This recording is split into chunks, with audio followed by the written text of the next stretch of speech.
तो दोस्तों जैसा कि हमारे एपिसोड चल रहे हैं कि म्यूचुअल फंड को जब हम विड्रॉ करते हैं तो हमसे कौन कौन से चार्जेस और कौन कौन से टैक्स लिए जाते हैं, हमारे बैंक अकाउंट में कितना पैसा आता है। तो प्रीवियस में दोस्तों मैंने एक वीडियो बनाया था, पहला एपिसोड था, उसमें मैंने आपको कंप्लीट बता दिया था कि हमारा जो टैक्स होता है म्यूचुअल फंड को जब विड्रॉ करते हैं तो टैक्स की कैलकुलेशन कैसे होती है, टैक्स का कितना पैसा कटता है। एंड दोस्तों आज का हमारा सेकंड एपिसोड है। आज की वीडियो में हम बात करेंगे दोस्तों कि हमारा एक्सिट लोड है वो कैसे कैलकुलेट करा जाता है जब हम म्यूचुअल फंड को विड्रॉ करते हैं। अब आपके दिमाग में एक बात आ रही होगी कि सर हम तो लॉन्ग टाइम के लिए इन्वेस्टमेंट करते हैं, 10 साल 15 साल 20 साल 30 साल, तो हमको एक्सिट लोड पे नहीं करना पड़ेगा। तो देखो यहाँ पे आपका कंफ्यूजन बहुत ज़्यादा गलत है, क्योंकि मान लीजिए अगर आप 30 साल के लिए इन्वेस्टमेंट कर रहे हो, ठीक है, अब आपने 30 साल तक क्या करा, एसआईपी चलाई। जब आप ये पूरा पैसा निकालोगे तो जो लास्ट का ईयर रहेगा ना, 30वां ईयर, 29 ईयर तक तो क्या होगा, आपका कोई एक्सिट लोड नहीं लगेगा, क्योंकि वो सब 1 साल पुराने हो गए। लेकिन जो आपका 30वां साल है, करंट ईयर है, ठीक है,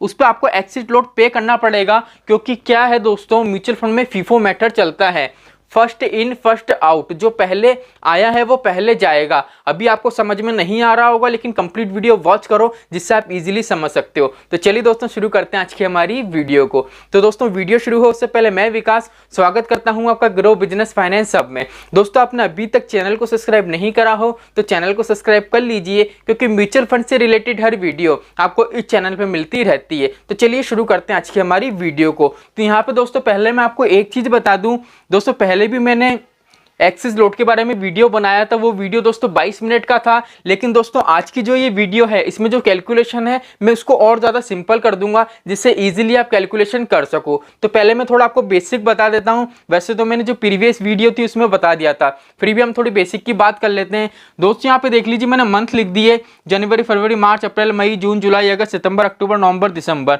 ठीक है, 1 साल के दोस्तों मैंने कंप्लीट यहाँ पे मंथ लिख दिए। अब यहाँ पे मैंने डेज लिखे। अब ये डेज कैसे कैलकुलेट होते हैं, जैसे मान लो 9 फरवरी, ठीक है, जनवरी से दिसंबर आ गया। अब जो अगले साल का हमारा फरवरी आएगा, मान लो 9 फरवरी को मैं मेरा पैसा रिडीम कर रहा हूं, ठीक है, कितना पैसा रिडीम कर रहा हूं, मान लो मैं रिडीम कर रहा हूं उसमें 7,20,000 रुपए।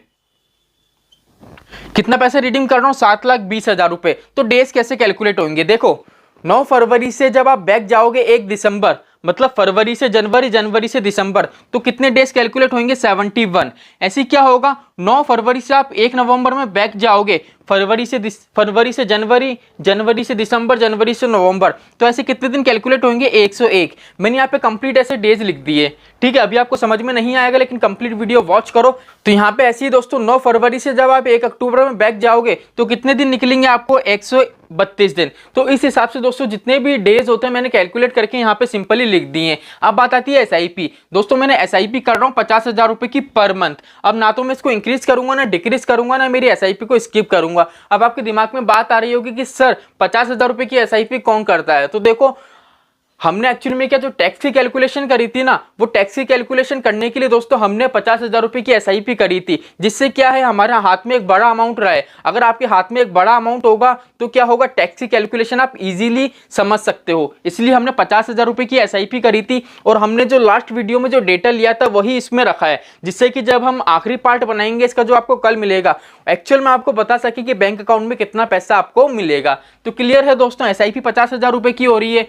एनएवी, दोस्तों एनएवी क्या होता है, जब भी हम इन्वेस्टमेंट करते हैं, जैसे मान लीजिए आज आपने 5,000 रुपए की एसआईपी करी, ठीक है, अब आप गए किसी भी म्यूचुअल फंड में, वहां पे आपको लिखा होगा करंट एनएवी, ठीक है। तो होता जब भी हम इन्वेस्टमेंट करते हैं ना तो हमको एनएवी मिलती है, वहां पे लिखा रहता है करंट एनएवी। अभी भी आप चेक करोगे तो वहां पे लिखा होगा, ठीक है, कि इस तारीख की एनएवी इतनी है, ठीक है। तो वो ये एनएवी है दोस्तों, ये मैंने मेरे मन से लिख रखी है, जिससे मैं आपको इजीली बता सकूं, क्योंकि एनएवी दोस्तों मार्केट डिसाइड करता है कि आज की एनएवी क्या है, कल की एनएवी क्या है, इसलिए मैंने इसको कंप्लीट मन से लिख दिया है। क्लियर है। अब बात यह आती है कि सर यूनिट कैसे निकाले जाते हैं। अब जैसे सपोज करो दोस्तों, आज आपने 1,000 रुपए इन्वेस्ट करे एसआईपी में, आपने मान लो एसआईपी करी 1,000 रुपए की, ठीक है। उस टाइम एनएवी कितनी थी, मान लो एनएवी थी 100 रुपए की, ठीक है। आपने एसआईपी करी 1,000 रुपए की, और उस टाइम एनएवी कितनी थी आपकी, 100 रुपए की। अब क्या होगा, 2 जीरो से 2 जीरो गए, कितने बचे, 10। तो कितने यूनिट आ गए आपके, सीधे सीधे 10 यूनिट। तो इस हिसाब से हमारे जितने यूनिट है वो हम कैलकुलेट कर देंगे। अब सिंपली यहाँ पे दोस्तों देखो, मैंने जितने भी यूनिट थे वो लिख दिए। अब यूनिट कैसे निकाला मैं आपको एक बार बता देता हूँ। एसआईपी कितने की है, 50,000 रुपए की, तो मैंने ऊपर लिखा 50,000 रुपए। एनएवी कितनी है, 200 रुपए। जब मैं इसको आपस में भाग दूंगा तो मेरे पास कितने रुपए आ जाएंगे दोस्तों, 250 रुपए। तो ये क्या है दोस्तों, हमारे यूनिट है। तो इस हिसाब से क्या होते हैं आपके यूनिट कैलकुलेट होते हैं। इसी हिसाब से कैलकुलेट करके मैंने सारे यूनिट लिख दिए हैं, जिससे वीडियो ज्यादा लंबी नहीं हो। क्लियर है। अब बात ये आती है कि सर 9 फरवरी को मैं कितने पैसे रिडीम कर रहा हूं, 7,20,000 रुपए। 7,20,000 रुपए रिडीम कर रहा हूं, और उस टाइम मार्केट की वैल्यू क्या थी, उस टाइम हमको एनएवी क्या थी, ठीक है, उस टाइम एनएवी थी 250 रुपए की। ठीक है, कहने का मतलब है 9 फरवरी को जब मैं 7,20,000 रुपए विड्रॉ करने चाह रहा था, उस टाइम मार्केट की एनएवी कितनी थी, 250 रुपए, 250 रुपए। तो बात यह आती है जितनी भी कैलकुलेशन होगी ये 250 रुपए से होगी। क्लियर है। अभी हमको क्या निकालना है, एक्सिस लोड निकालना है। अब एक्सिस लोड निकालने के लिए क्या करेंगे दोस्तों, पहले सबसे पहले 7,20,000 रुपए निकालने हैं हमको। तो ठीक है, 7,20,000 हम यहाँ पे लिखेंगे और इसको 250 से भाग देंगे। जैसे ही दोस्तों हम इसको 250 से भाग देंगे तो आपके पास कितनी कैलकुलेशन देखने को मिलेगी, 2880। हमारे कितने यूनिट आएंगे, 2880। अब ये यूनिट क्यों निकालें, ये यूनिट इसलिए निकाले हैं क्योंकि जब भी आप पैसा निकालोगे 7,20,000 रुपए, ठीक है, तो कैलकुलेशन अमाउंट पे नहीं होगी, कैलकुलेशन किस पे होगी, यूनिट पे। क्योंकि यहाँ पे म्यूचुअल फंड में देख लीजिए, जब भी हम इन्वेस्टमेंट करते हैं तो हमको यूनिट अलॉट होते हैं। ठीक है, यूनिट अलॉट होते हैं एनएवी के हिसाब से। ठीक है, तो क्या होगा, अगर हम म्यूचुअल फंड को विड्रॉ भी करेंगे ना, तो अमाउंट से कोई मतलब नहीं है म्यूचुअल फंड को। ठीक है, उनको मतलब है यूनिट के, कि आपके पास यूनिट कितने पड़े हैं। ठीक है, क्योंकि अगर अमाउंट से कैलकुलेशन होगी तो अमाउंट से तो कैलकुलेशन करोड़ों में जाएगी, इसलिए वो क्या करते हैं, कैलकुलेशन को सिंपल करने के लिए यूनिट से कैलकुलेशन चलाते हैं। क्लियर, तो यहां तक आपको समझ में आ गया होगा। अब बात यह आती है कि सर एक्सिस लोड किस हिसाब से पे होता है, ये भी बता दीजिए। तो चलिए यहां पे मैं आपको इजीली बता देता हूं। ये देखिए, देखो दोस्तों, आपने देखा होगा म्यूचुअल फंड में एक्सिस लोड कितना लगता है, 1% लगता है। ठीक है, लेकिन हमेशा इन्वेस्टर को कंफ्यूजन रहता है कि सर जो हमारा एक्सेस लोड होता है वो किस वैल्यू पे लगता है, क्या हमारा जो ये अमाउंट है जो हम विड्रॉ कर रहे हैं उस पे लगेगा या किस पे लगेगा। तो देखो, एक्सेस लोड जो हमेशा लगता है ना, वो किस पे लगता है, आपका एनएवी पे। वो हमेशा लगता है आपकी एनएवी पे। और कौन सी एनएवी पे, जिस दिन आप पैसा निकाल रहे हो उस दिन की एनएवी पे। तो दोस्तों सिंपल यहाँ पे देखो, एनएवी कितनी है, 250 रुपए की। अब 250 इंटू 1% कितना आएगा दोस्तों, 250 का अगर हम 1% निकालेंगे तो ये आएगा 2.5 आएगा। क्लियर है। अब आपके दिमाग में ये वाली बात आ रही होगी कि सर एक्सिस लोड तो हमको 1% दिखाता है, लेकिन सर यहाँ पे कैलकुलेट कर रहे हो तो हमको 2.5 कैसे आ गया। तो मेरे भाई कंफ्यूज मत हो, ये है 1% और यहाँ पे देखो 2.5 है, ये परसेंटेज का साइन नहीं लगा है पीछे, यहाँ पे सिर्फ वैल्यू लिखी है 2.5। तो कंफ्यूज मत होना। चलिए ठीक है सर, इतना समझ में आ गया। अब बात आगे की बताइए। देखो क्या होता है, जब भी आप विड्रॉ क्या कैलकुलेशन करो एक्सिस लोड का, ठीक है, तो आपको क्या करना है, आपकी जो कैलकुलेशन है ना उसको 2 पार्ट में डिवाइड करना है। ठीक है, एक साल में हमारे कितने दिन होते हैं, 365 डेज होते हैं, 365 दिन होते हैं हमारे एक साल में। तो आपको कैलकुलेशन को 2 पार्ट में डिवाइड करना है। एक पार्ट तो ये कि एक साल से पहले का इन्वेस्टमेंट, और दूसरा पार्ट ये एक साल के अंदर अंदर का इन्वेस्टमेंट। अब यहाँ पे डेज क्यों लिखे थे वो आपको अब समझ में आएगा।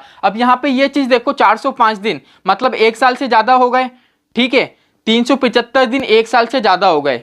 ठीक है, 346 दिन मतलब एक साल के अंदर अंदर है। ये जितने भी दोस्तों मंथ, जितने भी डेज हैं वो एक साल के अंदर अंदर है। ऐसे दो जो ऊपर के स्टार्टिंग के मंथ हैं 405 और 374, ये क्या है दोस्तों, एक साल से ऊपर के हैं। तो मैं यहाँ पे लाइन खींच दूंगा। तो दोस्तों हम क्या करेंगे, हमारा जितना भी इन्वेस्टमेंट है उसको 2 पार्ट में डिवाइड कर देंगे, जैसे मैंने लाइन खींच दी है बीच में। अब लाइन क्यों खींची है यहाँ पे आपको अब समझ में आएगा। अब दोस्तों क्या होता है, आपने देखा होगा जब भी आप इन्वेस्टमेंट करते हो, एक्सिस जो हमारा लोड होता है वो तब लगता है जब आपका इन्वेस्टमेंट एक साल के अंदर अंदर का हो। लेकिन यहाँ पे ये चीज देखो, हमारा जो इन्वेस्टमेंट है उसको 405 दिन हो गए, मतलब एक साल से ज्यादा हो गया। तो यहाँ पे किसी भी प्रकार का एक्सिस लोड आपको नहीं लगेगा। ठीक है, सेकंड है आपका फरवरी में कितने दिन हो गए, 374, मतलब एक साल से ज्यादा हमारा पैसा म्यूचुअल फंड में टिका हुआ है, इसलिए इस पे भी एक्सिस लोड नहीं लगेगा। क्लियर है यहां तक। अब जितना भी कैलकुलेशन होगा वो एक साल के अंदर अंदर होगा, क्योंकि एक्सिस लोड हमको जब लगता है जब हमारा पैसा एक साल के अंदर अंदर म्यूचुअल फंड में पड़ा रहता है, एक साल से अंदर अंदर हम हमारा पैसा विड्रॉ करते हैं। अब यहाँ पे देखो, अब ये यूनिट कितने होगा, पहले यूनिट को कैलकुलेट करते हैं। यहाँ पे मैं थोड़ा कैलकुलेशन कर लेता हूं, मैं यहाँ पे लिख देता हूं दोस्तों 513.15। ये कितने यूनिट होगा दोस्तों, मैंने इन दोनों यूनिट को जोड़ा तो 513.15 यूनिट। अब सीधे सीधा मैं क्या करूंगा, मुझे यूनिट कितने विड्रॉ करने थे, 2880। तो 2880 में से दोस्तों जो यूनिट जिस पे कोई एक्सेस लोड नहीं लग रहा है वो मैं लेस कर दूंगा। कितने हुए, 513.15। कितना फिगर आएगा दोस्तों, मैं एक बार इसको हिसाब लगा लेता हूं जिससे आपको इजीली समझ में आ सके। तो कैलकुलेट करने के बाद दोस्तों मेरा जो टोटल मुझे मिल रहा है वो मिल रहा है दोस्तों 2367.85। कितने यूनिट का विड्रॉ करना है मुझे, 2367.85। क्लियर है। अब यहां पे ये चीज देखो दोस्तों, बिल्कुल इजी कैलकुलेशन करूंगा। अब ये सारा के सारा जितना पैसा है वो कितने साल का पैसा है, सिर्फ 1 साल का पैसा है। देखो इतने यूनिट विड्रॉ करने थे, अब इतने यूनिट में क्या हुआ, हमारे जो ये 2 महीने का पैसा है ये 1 साल से ऊपर का था, तो जिस पे हमारा कोई एक्सेस लोड नहीं लगेगा। तो देख लीजिए zero excess load, zero excess load. और कितने यूनिट पे है ये, कंप्लीट यूनिट मैंने यहाँ पे लिख दिए। तो क्या करेंगे हम, सीधा सीधा 28 जो हमारे यूनिट है 2880 माइनस कितने यूनिट हमने कितने यूनिट पे कोई हमको एक्सेस लोड नहीं लग रहा है, 513.15 पे। सीधा सीधा दोस्तों जब हम इसको लेस करेंगे तो कितना आएगा, 2367.85। अब आपके पास कितने यूनिट आ गए दोस्तों, 2367.85। तो बात ये आती है कि सर ये वो यूनिट हैं जिस पे हमको एक्सेस लोड पे करना है। तो हम सीधे सीधे क्या करेंगे, 2367.85 इंटू 2.5, जो हमने यहाँ पे 2.5 निकाला था उससे सीधा सीधा हम क्या करेंगे, इसको गुना कर देंगे। अब गुना करने के बाद आपके पास वैल्यू कितनी निकल के आएगी, मैं सीधे से आपको बता देता हूं कैलकुलेट करके। 2367.85 इंटू 2.5, आपके पास वैल्यू निकल के आ रही है दोस्तों 5917.125। अगर आप पैसा निकालोगे 7,20,000 रुपए तो एक्सेस लोड आपको कितना पे करना पड़ेगा, 5,917.125 रुपए।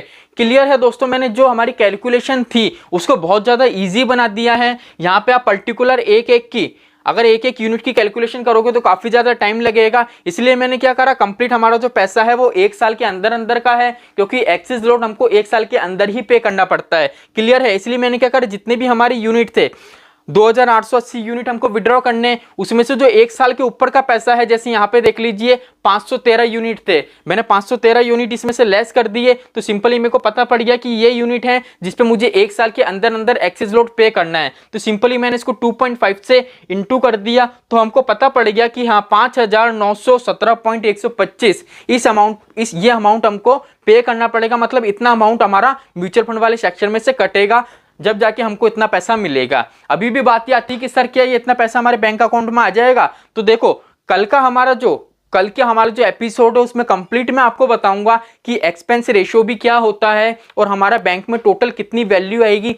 देखो जो मैंने आपको लास्ट वीडियो बताई थी टैक्स वाली, उसमें भी आप ये ध्यान रखना कि टैक्स मैंने कितना बताया था आपको, ठीक है, वो आप लिख के रखना कि टैक्स कितना बताया था, और आप ये वैल्यू लिख के रखना कि एक्सेस लोड मैंने आज आपको कितना बताया है, क्योंकि कल हम जब वो वीडियो आएगी तब आपको पता चल सके कि हाँ टैक्स इतना था, एक्सेस लोड इतना था, तो उस हिसाब से हमारे बैंक अकाउंट में इतना पैसा आएगा। अभी भी पिक्चर पूरी बाकी है दोस्तों, वो पिक्चर कल खत्म होगी, ठीक है। अब आपके दिमाग में बात आ रही होगी कि सर आपने टैक्स वाला टॉपिक पूरा कवर कर दिया, एक्सेस लोड वाला टॉपिक पूरा कवर कर दिया, लेकिन सर आपने अभी तक एक्सपेंस रेशो के बारे में नहीं बताया है। तो दोस्तों एक्सपेंस रेशो के बारे में कंप्लीट आपको कल बताऊंगा कि उसकी कैलकुलेशन कैसे होती है। अभी मैंने इसलिए नहीं बताया है क्योंकि दोस्तों एक्चुअल में क्या होता है, जब भी हम म्यूचुअल फंड में इन्वेस्टमेंट करते हैं आपको जितना भी रिटर्न मिलता है, जितना भी प्रॉफिट मिलता है डेली बेसिस पे, वो रिटर्न में से क्या होता है दोस्तों, पहले ही एक्सपेंस रेशो कट कर लिया जाता है। जैसे मान लीजिए आपको 500 रुपए का रिटर्न मिला आज मॉर्निंग में, ठीक है, आज मॉर्निंग में आपने एप्लीकेशन में गए, जिस एप्लीकेशन में आप इन्वेस्टमेंट करते हो आपने चेक करा, उसमें लिखा हुआ रिटर्न आपको 500 रुपए का मिला है।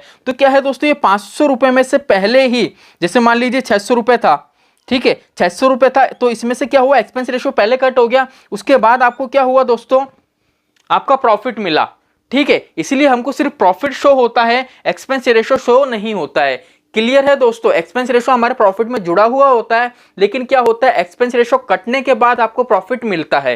क्लियर है। तो दोस्तों यहाँ पे एक्सपेंस रेशो की बात अभी इसलिए नहीं की गई है, आपने देखा होगा टैक्स वाली वीडियो में भी मैंने एक्सपेंस रेशो की बात नहीं करी, और आज का हमारा जो एक्सिस लोड वाला टॉपिक था उस पर भी टैक्स की बात नहीं, क्योंकि दोस्तों एक्चुअल में क्या होता है म्यूचुअल फंड में जब भी हम इन्वेस्टमेंट करते हैं डेली बेसिस पे जितना भी हमको प्रॉफिट मिलता है उसमें से क्या होता है दोस्तों एक्सपेंस रेशो होता है वो ऑलरेडी कट हो जाता है। ठीक है, म्यूचुअल फंड ऑटोमेटिक क्या करता है पहले एक्सपेंस रेशो कट करता है, उसके बाद ही हमें हमारा प्रॉफिट दिखाता है। तो दोस्तों यहाँ पे जितने भी मुझे यूनिट मिले, जितनी भी एनएवी मिली है, इसमें से क्या हुआ है दोस्तों ऑलरेडी पहले ही म्यूचुअल फंड ने क्या करा है एक्सपेंस रेशो काट लिया, उसके बाद हमको क्या चीज़ है ये चीज़ें अलॉट कर दी जिसपे हम हमारी कैलकुलेशन कर रहे हैं। तो सिंपल सा दोस्तों मैंने आसानी से आपको यहाँ पे बता दिया है, लेकिन दोस्तों मेरे पास कमेंट आए थे कि सर एक्सपेंस रेशो के बारे में बताइए कि उसकी कैलकुलेशन कैसे होती है। तो कल का हमारा जो सेशन रहेगा वो लास्ट एंड फाइनल रहेगा, उसमें एक्सपेंस रेशो के बारे में भी आपको बताऊंगा कि एक्सपेंस रेशो कैसे कैलकुलेट करा जाता है, और फाइनल जो हमारा टैक्स है और जो हमारा एक्सिस लोड है कंप्लीट जितने भी चार्ज हैं वो सब जोड़ने के बाद फाइनल अमाउंट आपके बैंक अकाउंट में